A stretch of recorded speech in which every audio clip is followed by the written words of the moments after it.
ஒரு 10 வயசு பையன் கிட்ட நீ பெரியவன் ஆனா என்ன ஆகணும்பான்னு கேட்டு பாருங்களேன்.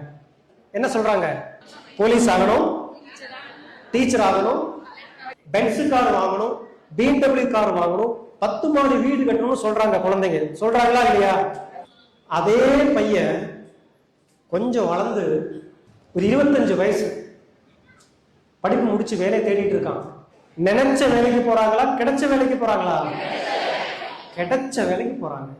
ஆனா 30 வயசான உடனே கல்யாணம் பண்ணணும்னு அவனுக்கு பிரஷர் வருது. கல்யாணம் பண்றான். 35 வயசுல 2 குழந்தையும் வந்துருது. இப்ப ஆபீஸ்ல வேலைக்கு போறான். எந்த பையன்? அன்னைக்கு 8 வயசு பையன் 35 வயசுல ஆபீஸுக்கு போகும்போது இப்ப அவனை தடுத்து கேளுங்க, தம்பி உன் கனவு என்னப்பா? தம்பியா டென்ஷன் ஆகி வேலைக்கு போயிட்டு இருக்க, கனவை பத்தி பேசுங்க. எப்படியாவது வாழ்ந்தா போதுங்கிற நிலைமைக்கு தள்ளப்படுறாங்க.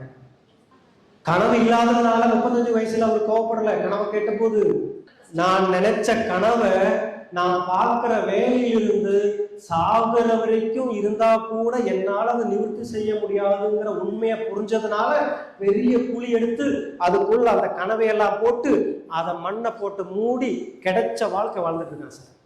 ஆனா மைலேஷியல்ங்கிற ஒரு கம்பெனி உங்ககிட்ட என்ன சொல்லுது தெரியுங்களா? நீ 7 வயசுல பார்த்த கனவு, நீ 8 வயசுல பார்த்த கனவு, நீ 10 வயசுல பார்த்த கனவு குழி தோண்டி புதைச்சிருந்தீன்னா தோண்டி எடு, உன்னை சாதிக்க வைக்கிறதுக்கு